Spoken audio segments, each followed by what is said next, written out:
Hi friends, Dean here with Escape to Gaming. Just leaving my work on a Friday, and I'm going to head down to my GameStop, which should be opening here shortly. I got down here at like 6 a.m. to get an early start so I can get off early to pick up my Mafia 3 PS4 game and the Collector's Strategy Guide, which I've been dying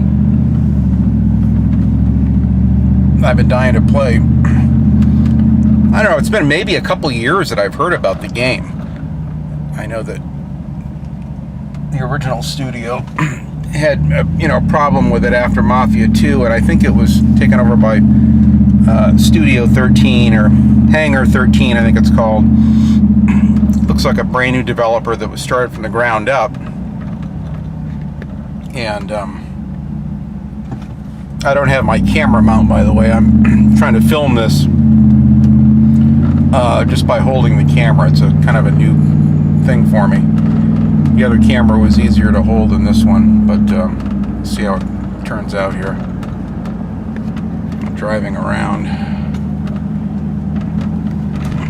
Beautiful day. I'm in a nice neighborhood in Roseville, California.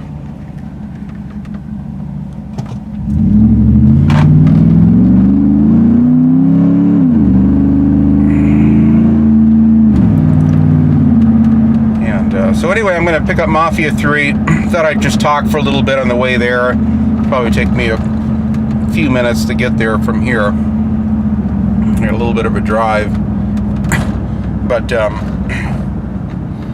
I've been really excited about the game. I love the first one on the original Xbox. I never finished the first one. I did finish the second one, and then went back and played many of my favorite missions over and over. I also got all the DLC, Extra Joe's missions and Assassin missions. Mafia 2 is one of my favorite open world games. A very strange game, fairly linear, with a definitive story it was trying to tell, but at the same time, it kind of gave you a taste of an open world. For the most part, between missions, you could drive around and look at the open world and go buy, some new clothes for yourself if you had money, or I think weapons and stuff like that. It was really a great game. I love the shooting mechanics. I really like the driving and the somewhat realistic driving physics of the older 50s cars and 40s type cars and what have you. I thought it was really cool.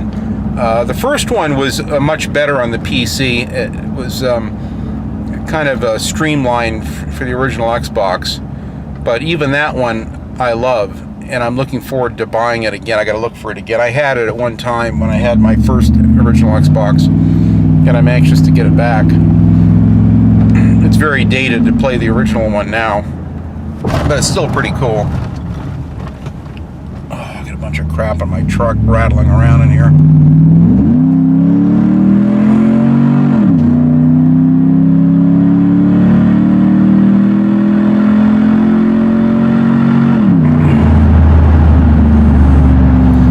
Day today. I'm anxious to go home and open up the windows and let some fresh air in and start playing this Mafia 2. Hopefully it won't take too long to install on my PlayStation 4. We'll see soon enough here. But it's been a long time coming. I mean, I've been dying for a new game. I did at the last minute bought the Deus Ex not Human Revolution, what's it called? I guess Mankind Divided, I bought recently, and I haven't even played it. I did install the game, but I haven't played it yet. I'll probably uninstall it to install Mafia. Now they've patched that game to where you can play it in HDR with some better, patched graphics and what have you, so I'm still anxious to play that. After doing a little bit of research, I'm going to play the Human Revolutions first, and then play Mankind Divided later. It does look like a good stealth game. Some of my friends have told me that you can indeed play it with guns blazing if you want, even though it's really kind of set up for stealth route. But I'm real anxious to get that game and play it. And eventually, but right now, the big thing is the Mafia. I was just posting on Facebook last night. This is the most excited I've been since GTA 5. I think, what was it, 2013, I believe it was, or whatever. It came out around the same time that Tomb Raider game did. Man, what an outstanding game. That didn't disappoint. I got over 100 hours on GTA 5 on the Xbox 360, and I'm dying to get into another open world game that's just as good. I watched like a 3-hour live stream last night, and just some random guy that got a copy of the game early and was streaming it, and I was really impressed with it. I mean, a lot of my friends, well, I'm going to wait and see, how the reviews are of it. I haven't had a lot of doubts because I've seen so much gameplay. Now, true, I haven't actually played the game and tested the mechanics at hand.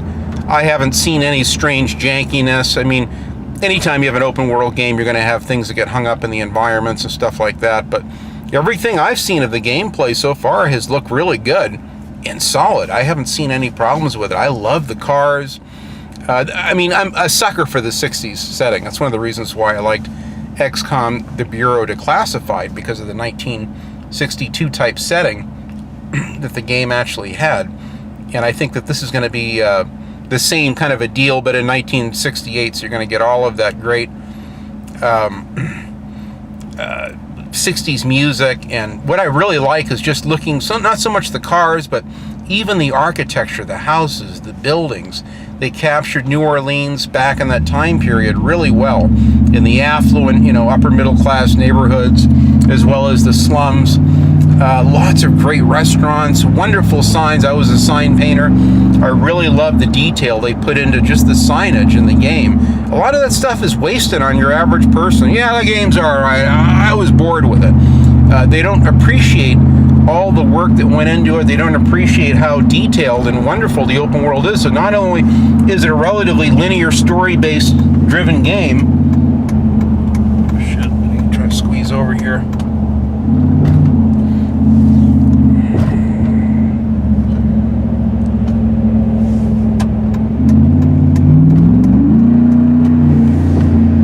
Not only is it a story-driven game, but you'll have the option to go around and raise Cain, kind of like you could in Mafia 2 or even with GTA 5, and I think that's great. I think it's neat that you've got a great game that you can do all the open world stuff. I was watching Angry Joe. He did, I don't know, maybe an hour or so of gameplay of it with his other friend Joe, and they were screwing around with it and were failing miserably at the mission at hand, but they were having a lot of fun just driving around and commandeering the different vehicles and the shootouts. It looks like you can die really easy in it. It's got the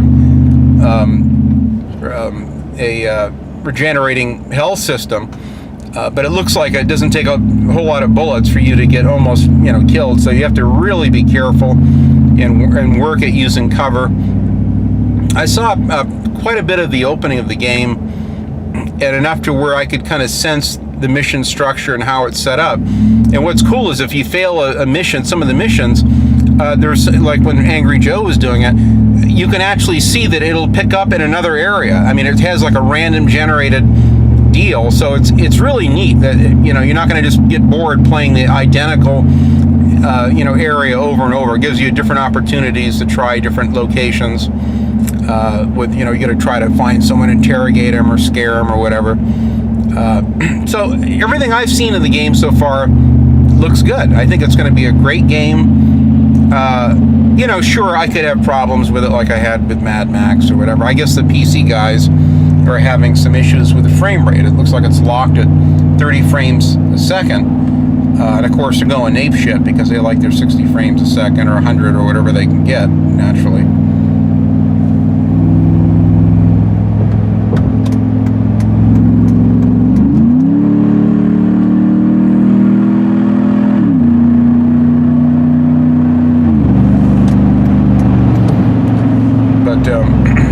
And that's unfortunate. It looks like lately we've had a lot of PC games that have had problems. I mean, although Mad Max was very well optimized, one of the better performing PC games that's been out in a while. Let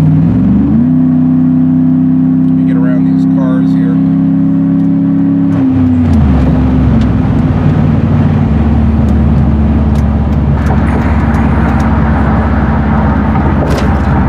So it's, I don't know how it is on the consoles. I mean, hopefully the performance is solid. Typically, it seems like most of the games come out on consoles do great. My buddy Cameron from Industrial Gamer was just playing Doom on his PC in really high settings, and was just loving the experience. You know, over 60 to 90 frames a second and everything. And then the game crashed in the last couple levels, and now he's screwed. He lost his save file, and now he wishes he had played it on a console.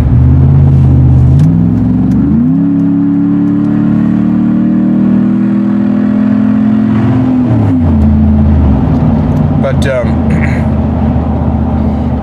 it looks like the game, from what I've heard, is, you know, someone complained about some pixel popping, and that it's, you know, that they should have had the game, you know, tested more first, or that the game's not done. So it'll be interesting to see firsthand. I'm pretty forgiving as long as it's not a game-breaking bug. I don't mind some clipping issues or an occasional frame rate drop.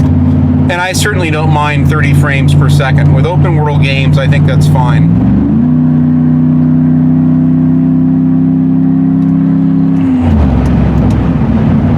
My exit coming up here.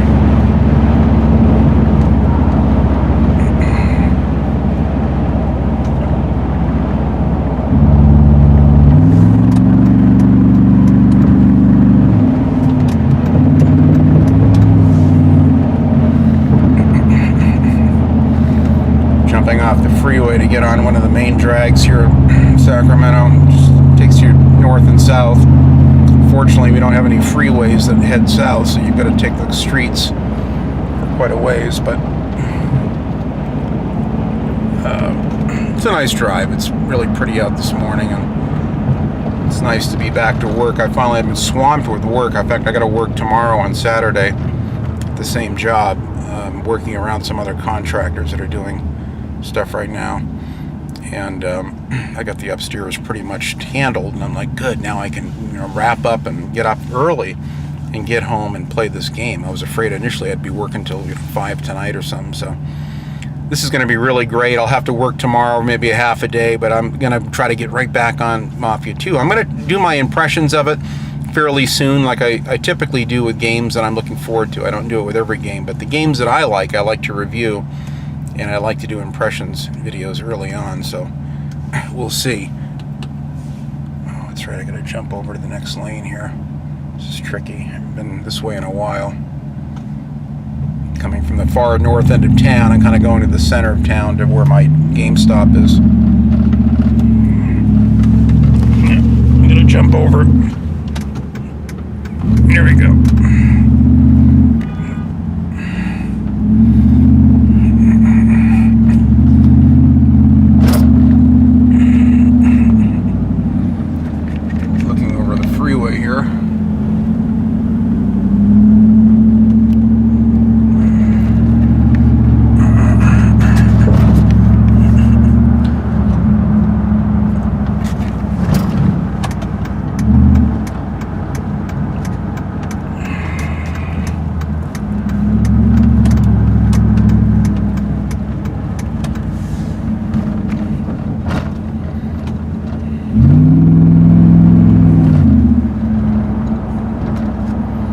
But one of the things I was going to mention is I've been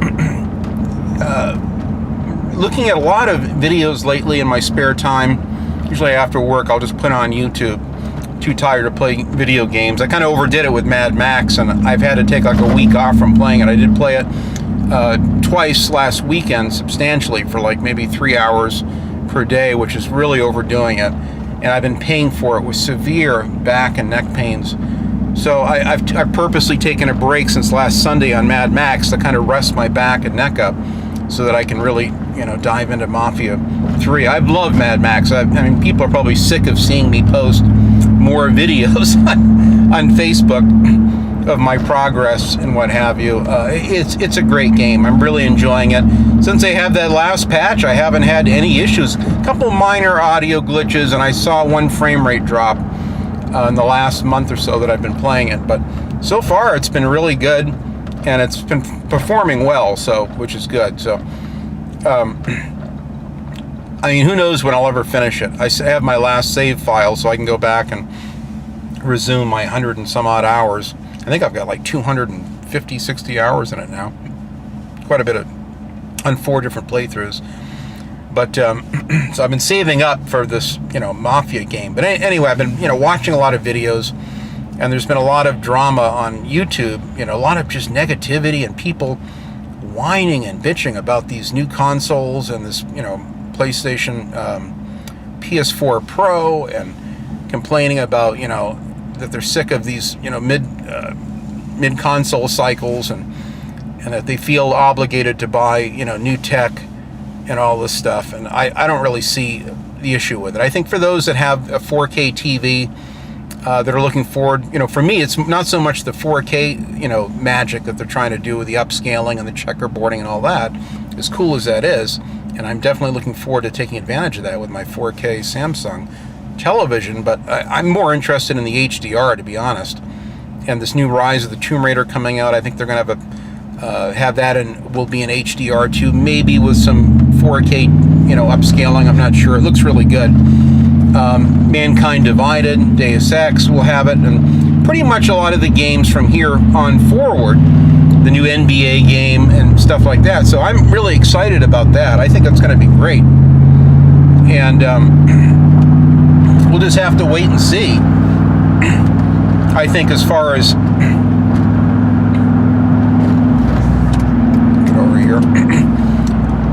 as far as all this new text, but I've just seen a barrage of negativity and people complaining about what these consoles cost and how expensive everything is, and now we're being forced to buy, and no one's forcing you to buy anything. I mean, like I've mentioned recently, I'm slow to dive into this 4K Blu-ray player thing, aside from the fact that, a halfway decent Blu-ray player from Samsung's like $350 to $400, and then they've got a Panasonic one for close to $700 just to play my movies in 4K, and it will play regular Blu-rays as well, and I've heard even the 3D ones, which is great.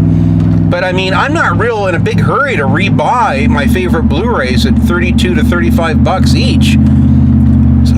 Like I mentioned, to buy the Blu-ray player at $700 and to buy 10 games at, on an average of $30 a piece, that's like $1,000. So unlike that, where you have to rebuy the movies with this PS4, you don't have to rebuy nothing, man. It's a great deal. I don't see the problem with it.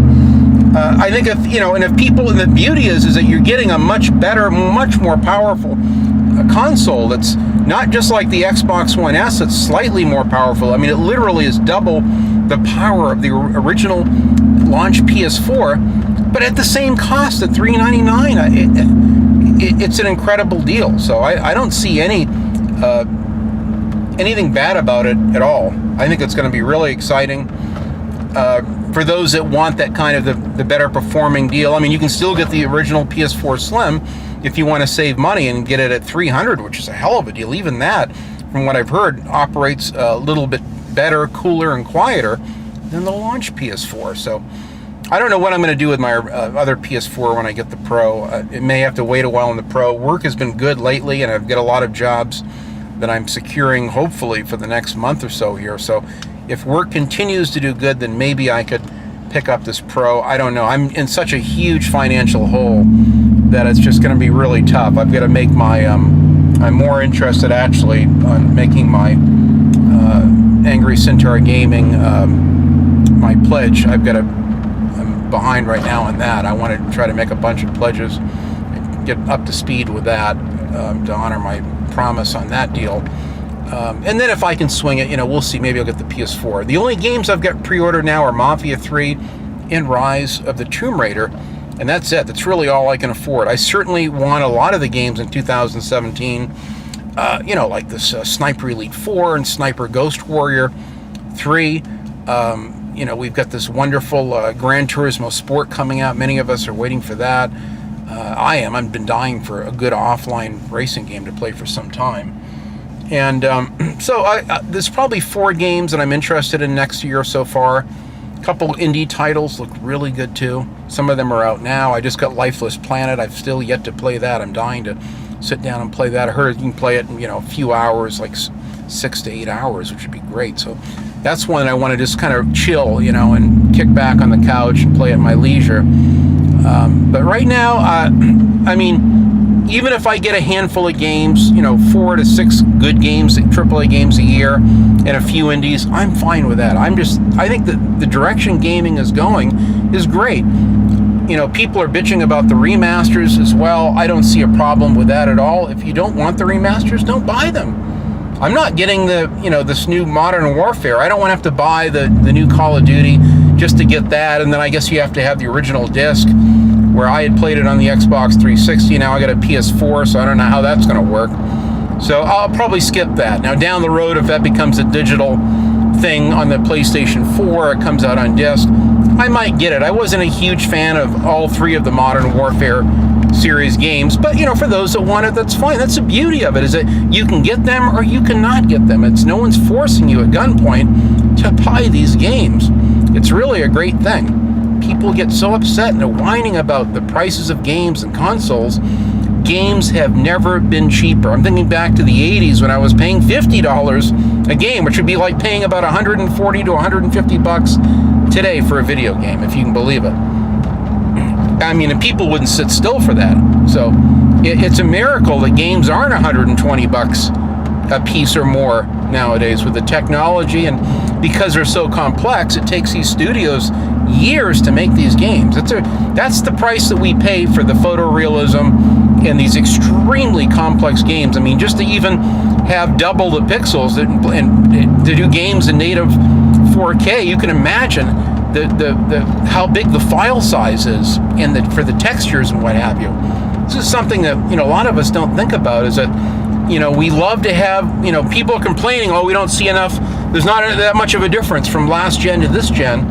Well, in my opinion, there is. Visually, I can see it, and I can see where the power is. In fact, we could have used even more powerful consoles than what we have presently. But I'm still happy with them myself. I think it's great. I'm going to try to get in through here. I think this cuts through. Yeah, I'll find out here. I haven't taken this way into my GameStop in some time. It's a beautiful day out today. This is Citrus Heights.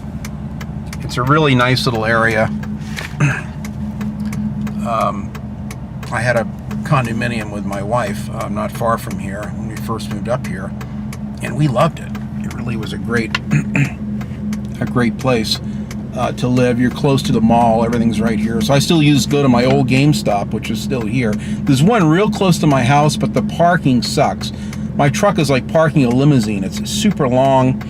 It's really hard to park. I don't like getting door dinged, so if I can't take an end spot or go out in the middle of the parking lot and park to where I don't have to worry about door dings, I prefer not to do it. So I canceled all my pre-orders over a year ago at the other GameStop by my house because I couldn't even get in there to park on an initial launch day. So I said, fuck it. I'm gonna just I'll go back to my old GameStop, even though it's across town several miles, and I'll just get them there. I like the manager.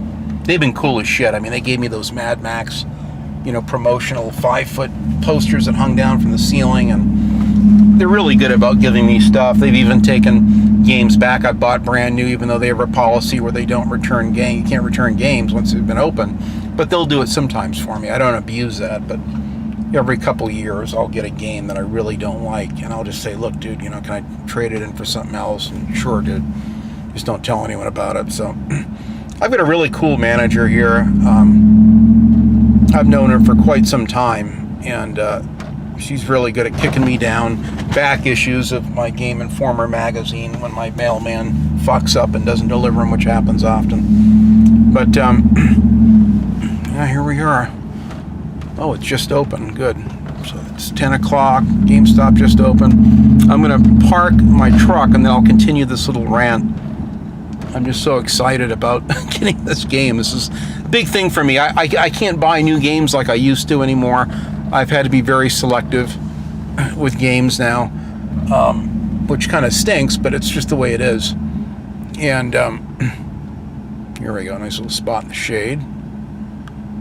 So it's a big treat for me to go out and buy a new game. And so it looks like they just opened. It's 2 minutes after 10. I'll be right back, and I'll continue this little rant here. Okay, thanks, guys.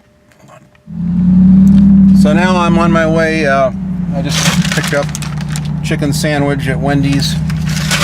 And I've got my Game Informer here, my bag with all my goodies, which I'll open up when I get home. So I got the deluxe edition of the game, which comes with extra cars, family pack or something it's called. It comes with extra, I think like 3 extra cars and maybe 3 extra guns, which I'm a big fan of DLC. No, I'm sorry, not DLC, but I'm a fan of pre-ordering if you get something that you can't get otherwise. So even though I swore off pre-ordering because of what happened with Mad Max, you know, I really cut back on that. At the same time, if I get something of value to me, I'm going to get the game anyway. I certainly want to support this Hangar 13 Studios. I think from what I've seen, they did an outstanding job. This looks to be an even more immersive game, story-wise, than the wonderful Grand Theft Auto. And Rockstar always does a top-notch job, naturally. But let me get my window up here. A little less windy and a little more quieter. But I'm really happy with pre-ordering this. I think it's going to be great. Hopefully it won't need, you know, any patches, or there won't be any problems with it. But the main thing is that I wanted to get on the game early. I don't want to wait, you know, and wait a month or so and watching reviews and all that. I do have Angry Centaur Gaming has a review. It's probably out now. I wouldn't be surprised if it's already been uploaded by the time I get home. And I'll certainly watch that along with a few other ones, because I'm curious to see how the games that I like do. But this is one that I wanted to pre-order because I wanted those extra incentives. I got the deluxe edition as well because, just like I did on the last Mafia 2, I like all the expansion packs, and they're going to come out with more like single-player missions, which is really cool. Plus, I think like car races and shit like that. So it looks exciting. I'm anxious to get the game and spend some quality time with it. And I do have Rise of the Tomb Raider also pre-ordered. I pre-ordered that initially because if you pre-ordered it, you get a special art book strategy guide. But now it looks like they've canceled that. I don't know what's up with it. So it is what it is. But I'll just be happy to get that game because I loved the Tomb Raider reboot a couple of years ago. It was one of my games of the year, along with a wonderful GTA 5. But getting back to my original point, which I got way off topic here as usual, as I'm all over the map with ADD and you know, years of drugs and you know, alcohol, everything else. My brain is just a jumbled up mess. But bear with me. There's been a rash of negativity about games and about the cost of games and about, you know, the new PlayStation VR thing and VR in general and console, you know, upgrades and refinements. And to me, it's like, if you have to rebuy the games, I can see people, you know, being upset. I mean, I'm not elated that I have to, you know, buy, you know, Manhunt, which I've already paid for on the PlayStation 3, you know, network to get a little bit better version of it, along with Vice City and games like that. Now I've got to rebuy them again for the PlayStation 4. I'm not a big fan of that, but it is what it is. There's only a couple games, PS2 games, that I like. I have like Red Faction, the original one, and Duke Nukem Atomic Edition downloaded for the PlayStation 3. I don't order that many digital games, only usually indie ones like The Lifeless Planet. And I love the PlayStation 2 games and PS1 games that are getting that kind of treatment. I think it's great. And so those are the kind of games that I'll support, you know, and I'll buy a digital, you know, game off the PlayStation Network or what have you. And I've got a whole bunch of Xbox Live Arcade games as well. Wow, the traffic is thick as shit, man. But there's just so much negativity where people are complaining and whining and bitching and almost angry, like they're getting victimized. And it's like, you know, dude, no one's forcing you to buy these consoles. If your PlayStation 4 or your launch Xbox One is working for you, stick with that. If you know, just so happen to you feel like upgrading to getting a 4K HDR compatible television, then you might want to wait and hold out for the Scorpio if you're an Xbox person, or you know, or get this new PS4 Pro. And even then, you don't have to get it right away. If you want to wait a while and watch the reviews on it and really weigh it all out to make the best choice you can, that's fine. It's understandable.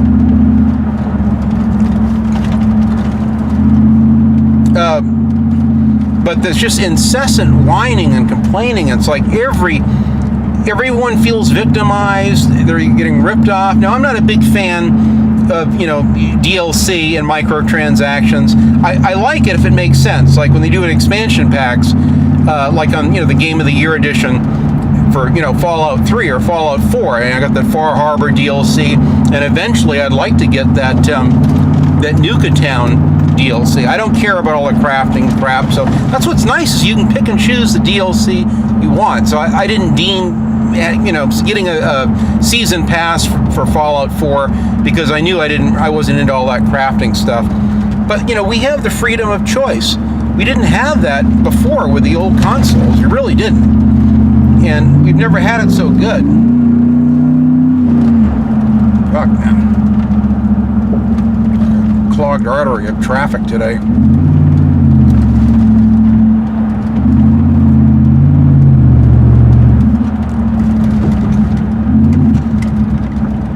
Fuck.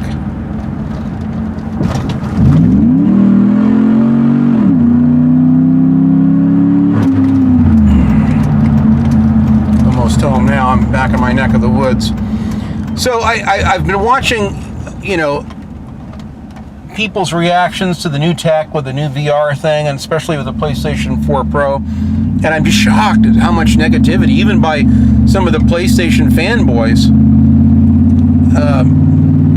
and some of the bigger YouTube channels. They've even bashed it, and said it's unnecessary to have a upgrade, refinement. But I think they're not realizing that this VR thing is going to need a much more powerful setup, and I'm really happy to hear that Sony's VR is well received. It sounds like an incredible value. Just like the PS4 Pro, you're really getting a lot for your money. And I think that's why that it's done first and foremost. And then you get a twofer for getting the HDR support. And of course, the 4K, upscaling magic or native or whatever the hell it is. I don't even care about that. I'm more into the HDR thing, just as a visual person.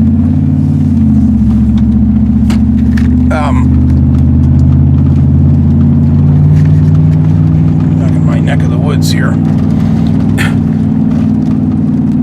And like I said, the microtransactions and DLC I don't have an issue with, but I don't, for the love of God, I don't understand why people are so spiteful and hateful. They feel like everyone's ripping them off. I'll wait till the game's used and then I'll get it for $5 and all this kind of stuff. And I understand. I love bargains. And where work has been slow and I've had to really radically look at looking at creating a very strict budget with my gaming. I'm only allowing myself, like 3 or 4 new games a year now, full price games. So I have to be selective. So it's not like the old days where I can buy every game, but those other games that I'll wait on, like eventually I'll get Doom, and eventually I'll get, Uncharted 4, which I'm really looking forward to, and a few other gems that have been out for a while. I think that even the Shadow of Mordor, I think there's a Game of the Year edition of that, which is great. I think that's wonderful. So that's the beauty of it. By the time I'm ready to buy that game, I'll probably get it for $20 or $15 or something. So it all comes out in the wash. Yeah, you pay a little bit more for some games than maybe you'd like to, but we get so many games cheap, and people get killer deals on Steam if you're into those Steam games. I got friends that have hundreds of Steam games they'll probably never get to or play, but they love deals, and they buy them up. It's understandable. I do the same thing. I try to, get deals. When I see a really good deal on sales, buy 2, get 1 free, stuff like that, then I'll go out of my way to look and see if I can get something of value for me. There's Oliver, my cat. He's right there by the tree waiting for me. He always knows the sound of my motor when I come home. Hi, bud. It's a beautiful day. The leaves are just starting to fall now. We're getting, a little bit of color and what have you. Let me shut this off. Put my window down. And I'm going to try to put my camera here. Finish my little conversation. I can sit it right here, I think. There we go. I like this new Canon camera. You can turn the little screen, the viewing screen to where you can see it, kind of like a selfie. So it's nice. I can sit it on top of my dash. Last time I actually duct taped it to my dash and drove around, which was nice. But it's hard to turn the thing on and off when you do that and everything. So,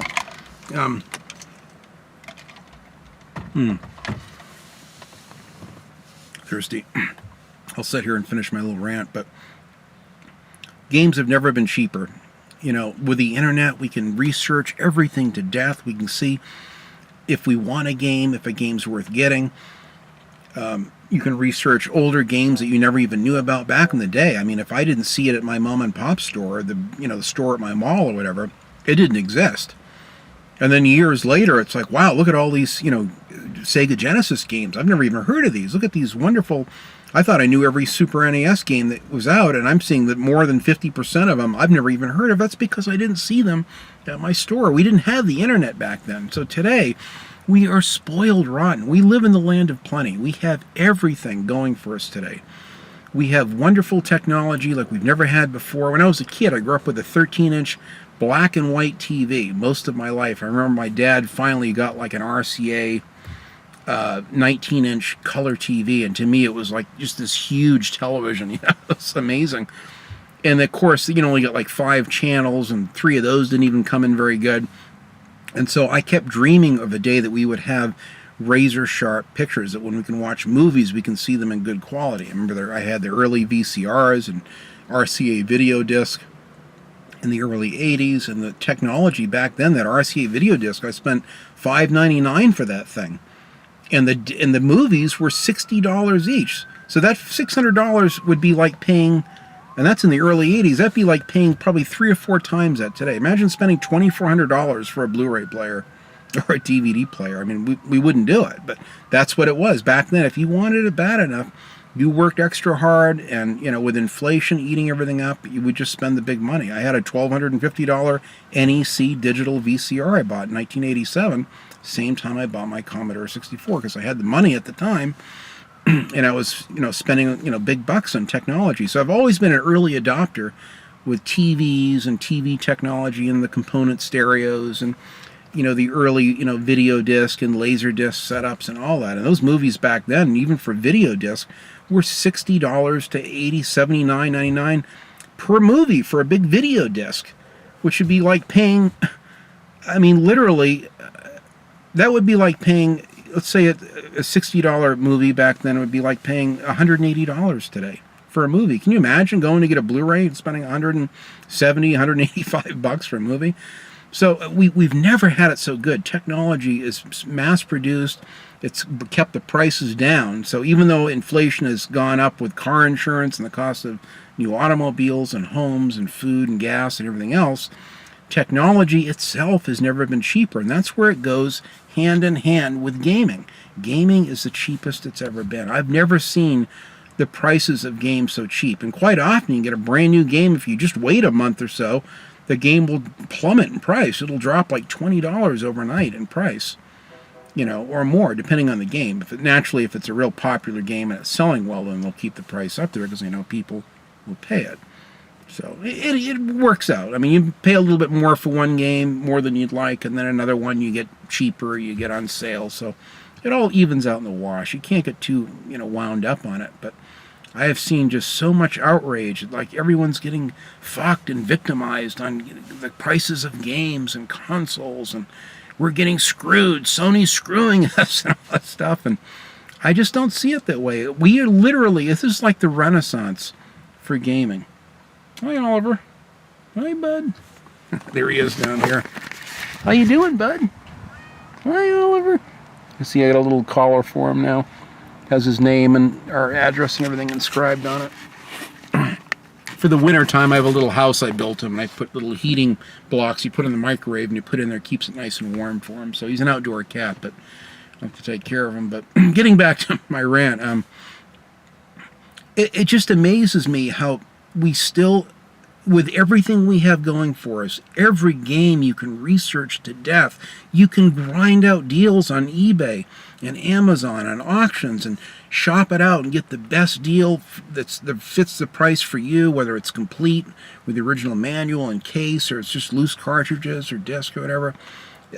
we've never had it so good. Strategy guides you can find. You can find hardware, old 6-switch Atari 2600s, the Vader ones or the wood grain ones. I mean, whatever you want, a Panasonic 3DO, and then have it delivered to your house. We live in the land of plenty, and yet I've never heard as loud of a crescendo of negativity and people whining and bitching and sniveling like little kids in 3rd grade. It's unbelievable. The internet and the social media is just alive with people whining and complaining.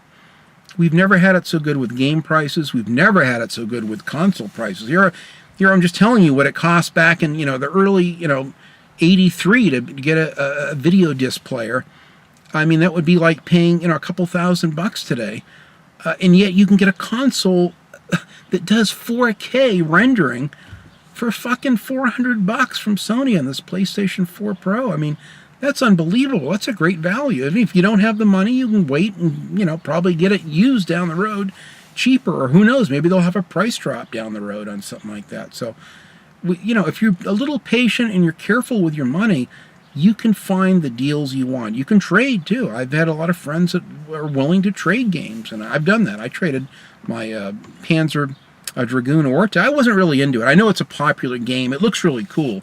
I might buy it back. I'm not sure. But my friend Chance goes, "Oh, dude, you got that game?" I got a perfect copy. I said, "Dude, you can have that game." So since then, he went out and he got me some games. In fact, he just gave me 2 Super NES games, which I didn't even ask for, which is wonderful of him. I just got in the mail yesterday. So finally, I've got a couple games for my Super NES, the first games for it. And even threw in a Duke Xbox controller, which I've always wanted. I love the industrial design of those. It's one of those things where it's so bad it's good. They're so ugly, they're kind of cool. I've always wanted one. So that's the beauty of collecting today. We live in the land of plenty. We can look at previews of games, developer interviews. You can see a breakdown of, comparing ports and frame rate drops and resolution, and we've never had it so good with information and research to where you can research shit to death.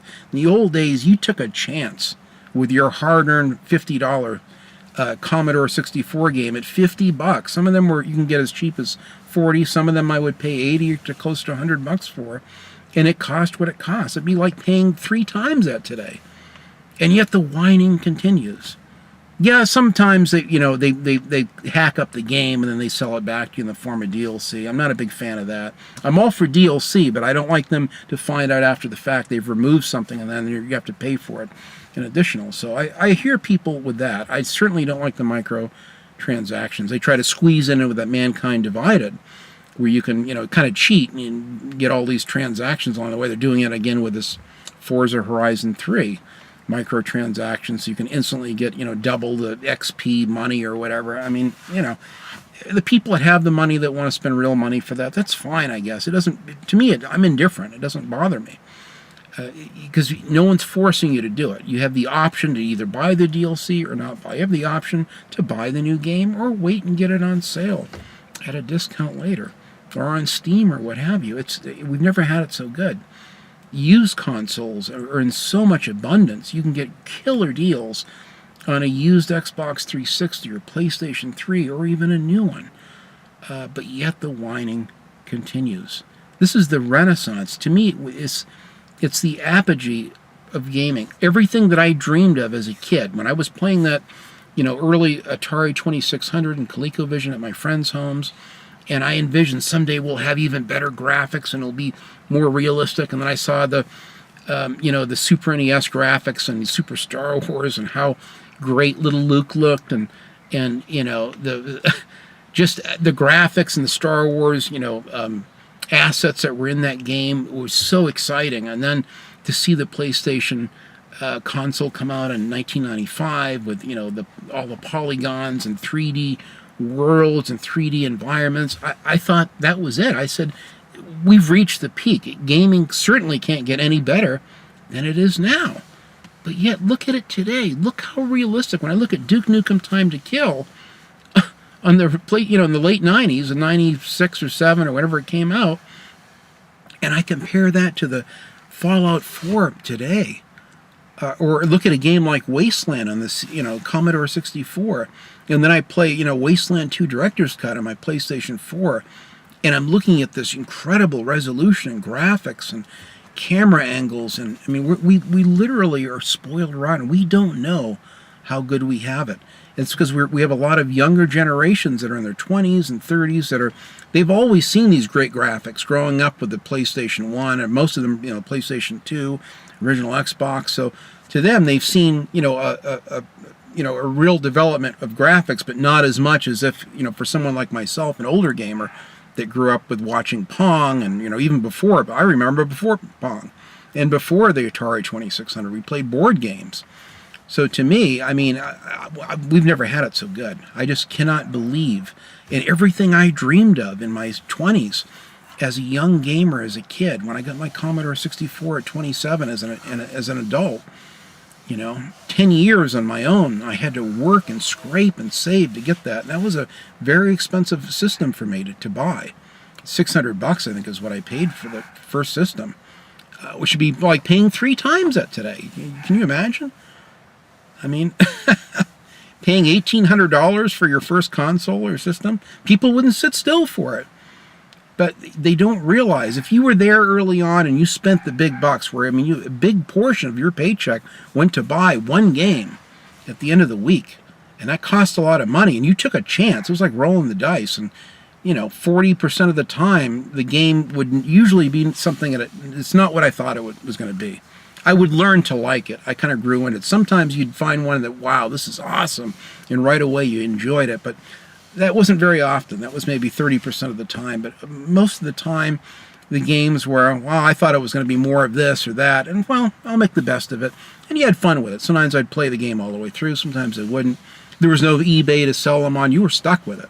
So I just bought games, the same with the Super NES. I mean, I had a pile 30 inches high of Super NES cartridges. I just threw the boxes out. I didn't care about collecting them and all that. Today, I see the value in saving the manuals and saving the original packaging and all that. But I didn't know back then. I was just living in the moment and just wanted the new thing. So even on the Super NES games, I just kind of took my chances and bought them up. And about 60% of them I really liked and played the shit out of them. The other ones I just said, oh, well, and I'll give it to my nephew. I know he'll find some fun with it. And eventually I gave everything away, but we really have it made today. Never had it so good. Graphics look so immersive and so realistic. That's why I spent the big bucks for my, Samsung 4K TV and with HDR and everything, because I wanted that. To me, it's an investment not just for gaming, but for my movies and watching television and streaming, Bloodline on Netflix and stuff like that. I love it. I love the 4K streaming. I love the HDR, setting. I've only seen a few things in HDR, but it's very impressive. And I feel blessed and privileged that I finally grew up and I finally got to see graphics mature and develop to where they are today. Folks, we've never had it so good. Games are gorgeous looking. They look wonderful. They perform great. And if you're not happy with consoles and you have the money and the know-how, you can get a PC and play them at higher frame rates with 4K resolution if you want. I mean, it's a beautiful thing. There's a smorgasbord, a cornucopia of genres and titles and indie titles and big AAA games, and with DLC or with no DLC, you can pick and choose old retro games or new ones. For the collecting that we live in, it's a beautiful thing. It doesn't mean I embrace everything that comes down the pike. If it goes all digital, or if it goes the way of like the cloud and streaming, then I'll bail off the train and I'll just enjoy my consoles that I have now and those going back to, the old ones. That's why I'm stockpiling. I want to have like 2 of every console and have backups of all my favorite hardware and then all my games in a physical disc backed up along with the hard drives and the hardware and everything. I'm going to try to preserve my legacy of gaming for years to come. So this is my kind of long-winded rant on this. Sometimes I wake up and I go, what world am I living in? Why can't people see how good they have it? I mean, do you have to be an older gamer that remembers back when you had shit graphics and stick figures for characters and people, and you had to rely on your imagination? So much more than everything is so prolific today and it's so virtual. I mean, you've got like virtual reality. I've watched a couple video game clips of this new underwater thing they've got with the PlayStation VR, and they got the shark. You're in a shark cage, and it's like I probably would have a heart attack playing that. It looks so good. The graphics are incredible, folks. We've never had it so good. With the advent of the VR thing, which I'm going to have to wait a while on that financially, but I'm very excited for that. I'm seeing this other heist game, London Heist or something, and you can driving down the freeway and shooting out, and shootouts and people putting a gun to your head. I mean, it's very intense, and so it'll be interesting over time to see what happens with people, if they're going to get sick or lose their minds playing so much virtual reality. I don't know, but the beauty is that we'll have options for PC or console, options for VR or hand controllers or a keyboard and mouse. It's all good, and it's everything that I've ever dreamed of has come into fruition in this new world we live in, with wonderful TV technology, and that's a big part of it. Not only have the game systems got better, but the TV technology is there to where we can have photorealism like never before. I still can't believe how good Mad Max looks. It's one of the best looking video games I've ever seen. The skies and the color palette of the desert and the sunsets and dusk and storms, everything is incredible. And every time I play those, even 250 something hours in, I still see that and have that deep level of appreciation for just how good we have it. We've never had it better before. I urge you, my friends, try to appreciate the hobby that you have. We've never had it so good with pricing. We've never had it so good with options and different systems that you can pick and choose and play. Even handhelds, which I'm typically not real big on, but even there we have tons of options. Some of those systems are getting older, and you can pick up killer deals on used PSP, PlayStation, handheld games, and these Vita ones now. I mean, it's a smorgasbord for those that are into this hobby, that love gaming as much as I do. So I urge you, try to look at it from a different perspective. Try to watch some retrospectives on like the history of video games and graphics in general. It might help you to leverage yourself to where you really have more appreciation for just how good we have it, because man, it's awfully good today. I think this is the renaissance, the golden age for gaming. Like I said, I don't like every new trend that comes down the pike. I don't want to embrace every technology that's coming, but most of it I'm in sync with, and I'm okay with. I think it's all good, and I'm very excited for this hobby called gaming. So thanks for watching. I'll try to do my Mafia 3 impressions. In fact, I'll show you right here. I got the new the game itself, the deluxe edition, which has the season pass as well as all of the extra goodies. And then I've got this really cool Mafia 3 collector's edition book. I think it has a calendar, comes with a calendar, and some artwork and stuff like that. So I love strategy guides. I'm a real fanatic for strategy guides. And I'm hoping that they'll have one with this new Tomb Raider Rise of the Tomb Raider game, but we'll see. So I'm going to get in there and install my Mafia 3, guys. Thanks so much for watching. Thanks for coming on this little drive with me. It's exciting to get off work a little bit early. I'm going to eat my chicken sandwich while I'm installing my game, and I'm going to upload this to YouTube. Guys, appreciate how good you have it, because we really have it great. And above all else, enjoy those games. That's what they're there for us to enjoy. No game was made to be a bad game. I think games were invented to be fun, and it's up to us to look for the fun in games and to find it. We've never had it so good, guys. Enjoy those games, man. Thanks.